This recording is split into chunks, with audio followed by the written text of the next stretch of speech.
ಸಂಗಮ ಪೀಠದ ಸ್ವಾಮೀಜಿ ಎದುರೇ ಪ್ರಚೋದನಕಾರಿ ಭಾಷಣ ಮಾಡಲಾಗಿದೆ. ಈ ಬಾರಿ ಮೀಸಲಾತಿ ಕೇಳಲು ವಿಧಾನಸೌಧಕ್ಕೆ ಹೋಗುವಾಗ ಬಡಿಗೆ ತೆಗೆದುಕೊಂಡು ಹೋಗೋಣ ಅಂತ ಪ್ರಚೋದನಕಾರಿ ಹೇಳಿಕೆ ಕೊಟ್ಟಿದ್ದಾರೆ. ಪಂಚಮಸಾಲಿಗೆ 2A ಮೀಸಲಾತಿ ಹೋರಾಟ ಹಿನ್ನೆಲೆ ಹಾರುಗೆರೆಯಲ್ಲಿ 8ನೇ ಹಂತದ ಹೋರಾಟಕ್ಕೆ ಚಾಲನೆ ಕೊಡಲಾಗಿದೆ. ಹಾರುಗೆರೆ ಕ್ರಾಸ್ನಲ್ಲಿ 8ನೇ ಹಂತಕ್ಕೆ ಚಾಲನೆ ನೀಡಿದ್ದಾರೆ ಬಸವಜಿಯ ಮೃತ್ಯುಂಜಯ ಸ್ವಾಮೀಜಿ. ಭಾಷಣದಲ್ಲಿ ಮುಖಂಡನೊಬ್ಬನಿಂದ ಪ್ರಚೋದನಕಾರಿ ಭಾಷಣ ಮಾಡಲಾಗಿದೆ.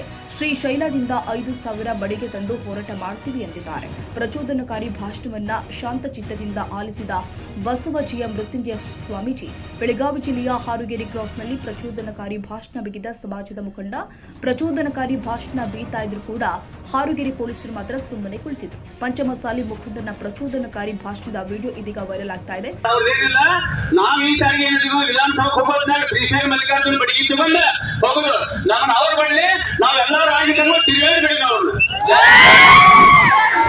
ಅದಕ್ಕೆ ಏನಂತ ಗೊತ್ತನ 5,000 ಬಡಿಗೆ ಏನಂತ ಒಬ್ರು ಕೊಟ್ಟಂತಂದಾರ. ನಮ್ಮಂತವ್ರು ರಾಜಕಾರಣಿಗಳು 100 ಮಂದಿ ಬರ್ತಾರ 100 ಮಂದಿ ಹೋಗ್ತಾರೆ. ಸ್ವಾಮೀಜಿ ಅವರು ನಮ್ಮ ಸಮಾಜ ಮೀಸಲಾತಿ ಕೊಡೋದ್ರ ಕೈತಂಗಳು ಯಾರೇನಂತ ಗೊತ್ತಾನ ಏನು ಜೊತೆಗಾರ ಒಟ್ಟ ಅಂತ ನಾವು ಸ್ವಾಮೀಜಿ ಅವ್ರ ಜೊತೆ ಇರೋನು ಮೀಸಲಾತಿ ಸಿಗುತ್ತಕ ಬುದ್ಧಿಯವ್ರ ನಮ್ಮ ಪ್ರಾಣ ಹೋಗ್ಲಿ ನಾವು ನಿಮ್ ಜೊತೆ ಇರ್ತೀವಿ. ನೀವೇನೋ ಎದಕ್ಕೂ ಅಂದಾಕ್ ಹೋಗ್ಬೇಡ್ರಿ. ಮತ್ತ ಇವತ್ತೇನರೇ ನಮ್ಮ ಸಮಾಜ ಇಷ್ಟ ಎಲ್ಲ ಒಂದು ಸಂಘಟನೆ ಮಾಡಿದಕ್ಕೆ ಏನಂತ ಗೊತ್ತಾನೆ ನಮ್ಮ ಕೂಡಲ ಸಂಘ ಸ್ವಾಮೀಜಿ ಅವ್ರ ಒಬ್ಬರೇ ಕಾರಣ. ಇವತ್ತೆಲ್ಲರೂ ಬಂದಾರ. ಒಬ್ರು ಇವತ್ತಿಗೆ 5 ವರ್ಷ ಆತ ಹೋರಾಟ ಮಾಡಿ ಒಬ್ಬ ಸ್ವಾಮೀಜಿ ಅವರು ಸಹ ನಮಗೆ ಏನಂತ ಗೊತ್ತಾನೆ ನಮ್ಮ ಸ್ವಾಮೀಜಿ ಅವ್ರಿಗೆ ಬೆಂಬಲ ಕೊಡ್ತಾ ಯಾರು ಹೇಳಿಲ್ಲ.